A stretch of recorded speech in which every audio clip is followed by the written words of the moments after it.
The humble ghost movie sometimes seems forever destined to live in the shadow of its more famous or more infamous horror subgenre competitors. Often, ghost movies are neither viscerally gory enough for horror fans nor subtle enough to be considered psychological thrillers or elevated horror. So let's dispel this misconception and shine a light on all the cinematic poltergeists, entities, and misunderstood spirits who never got their due and were doomed to haunting bargain bins. I'm Ellie for What Culture, and here are 10 great ghost movies no one ever talks about. Number 10. Tormented. Before director John Wright went on to produce the intensely likeable and unfairly underrated Irish horror comedy Grabbers, he created Tormented, a much more mean-spirited but nonetheless blackly funny teen horror ghost slasher. If that description sounds overambitious, trust us, this one is a razor-sharp and gruesome delight. This grim British flick is a cheesy, gory, skins-meet-scream delight, as a set of utterly awful private school kids bully some poor bloke to death for no reason, only for his vengeful ghost to return and pick them off one by one.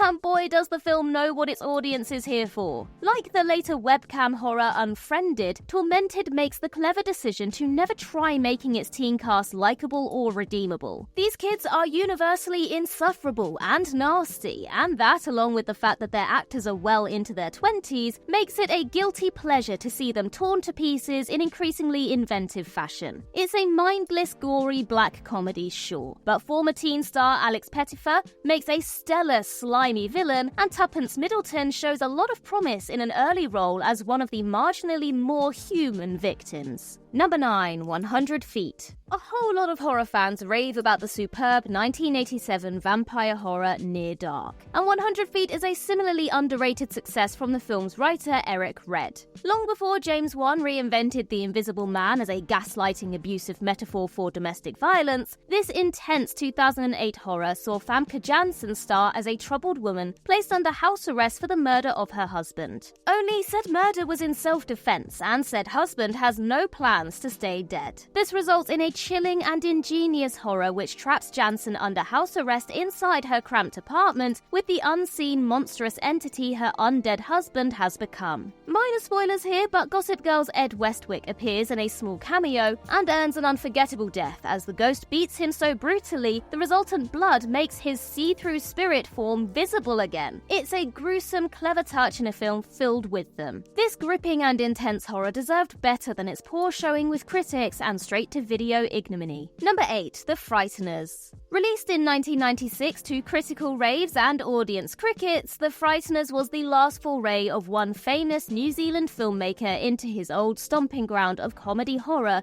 before he made a break for Middle-earth. This early Peter Jackson effort is a charming Kiwi horror comedy from long before the likes of Housebound and What We Do in the Shadows made the country's contributions to the subgenre famous. The film sees a nervy, perfectly cast Michael J. Fox play a sketchy architect who can speak to the dead. Being an amoral anti-hero, the lovable sleazebag soon uses this skill to get ghosts to haunt homeowners so Fox's character can arrive and exorcise their spirits for a pretty penny. As you might imagine, this racket is soon complicated by the arrival of a bony-faced mass murderer's ghost, a spirit whose hauntings are a lot more deadly than Fox's scam artistry. Of course, our anti-heroes are soon forced to clean up their act and hunt down this monster, resulting in a deadpan horror comedy which is genuinely funny, scary, and inventive. Number 7. Stir of Echoes. Stir of Echoes was an under-the-radar hit which deserved far more love when it was released in 1999. Admittedly, horror film fans will have no trouble discerning why this one was overlooked given its release date,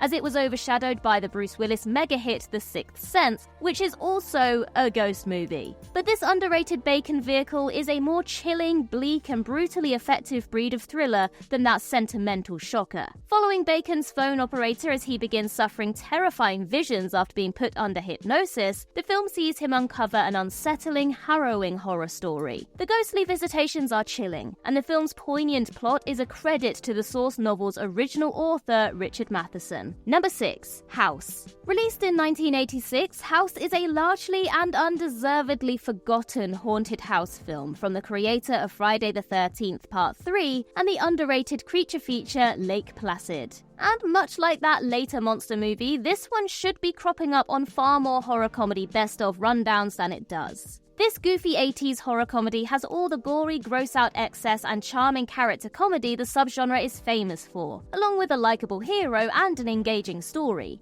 The film sees a horror novelist haunted by his time in Vietnam, trying to return to his childhood home for some peace and tranquility, only to promptly be haunted by the assorted monsters and beautifully realized practical effect ghouls that his once peaceful home is now inundated with. Funny, gross, and often surprisingly suspenseful and scary, this one calls to mind the kind of work brought out by Miner's contemporaries Fred Dekker, Joe Dante, and Brian Usner. Gory, tongue-in-cheek horror comedies that will leave you laughing and screaming in equal measure. Number 5. The Fog. Released in 1980, horror legend John Carpenter's The Fog may be the best-known film on this list. And yes, it may be a little much to say no one ever talks about a movie which was popular enough to warrant a god-awful PG-13 mid-noughties remake. That said, this film is the most underrated contribution to the horror genre that the director created in the 80s. Probably didn't help that it was sandwiched between the archetypal slasher Halloween and greatest body horror in cinema history, The Thing, mind you. Set in a small, spooky seaside town on the eve of its anniversary, this creepy horror gave viewers pirate zombies as its memorable ghostly villain, whilst the likes of Adrienne Barbeau and Jamie Lee Curtis played its likeable, resourceful heroines who tried to save a small town's inhabitants from the revived, vengeful monsters. Filled with the dry wit and peerless suspense viewers expect from Carpenter, this fun, frightening rollercoaster ride deserves to be mentioned alongside the director's more critically adored contributions to the genre. Number 4. The Innkeepers.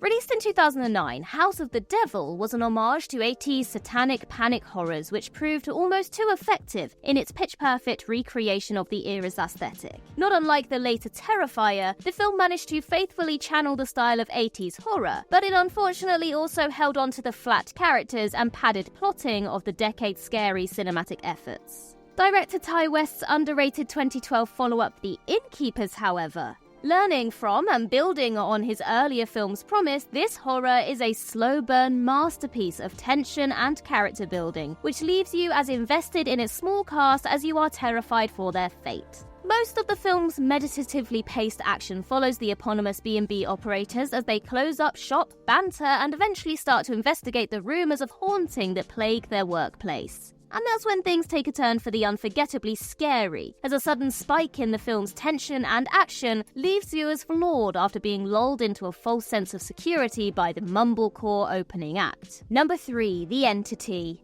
Okay, so unlike a lot of the more mainstream and inoffensive offerings on this list, it's easy to see why this one's success was limited. Released in 1982, The Entity is an unusually harsh and intense ghost story. Despite being a rare horror film in which no one actually dies on screen, this gripping and intense tale of a poltergeist sexually assaulting its victims until they're almost driven mad isn't for everyone. But this early 80s effort is an undeniably effective, if grim and dark, slice of psychological horror. With no comforting coda and endless shocking sequences, this film is impressively effective, even if it's definitely not one that all viewers are likely to be comfortable with, thanks to its heavy, difficult content. Number 2. Insidious Chapter 3. Released in 2010, Insidious and its first sequel revived rave reviews. Well, for mainstream horror films anyway. The movie's inventive conceit was sufficient to carry the first 2 installments despite some drawn-out plotting, although upon a revisit the pair aren't as scary as critics claimed at the time. The third installment of James Wan's horror franchise, however, was met with mixed reviews and remains unloved even by fans of the franchise. Which is crazy, as 2015's Insidious Chapter 3 managed to outdo both its predecessors and provide a genuinely terrifying, tense ghost story in the process. The film follows a dancer who is confined to bed by a broken leg in the opening reel, thus leaving her trapped inside, where she is soon haunted by a malevolent spirit who she is powerless to escape. This ingenious premise ensures that the heroine is often left alone with the terrifying entity in scenes which never feel as contrived or unlikely as the often unsupervised kids of other haunted house stories are. Number 1. The Changeling.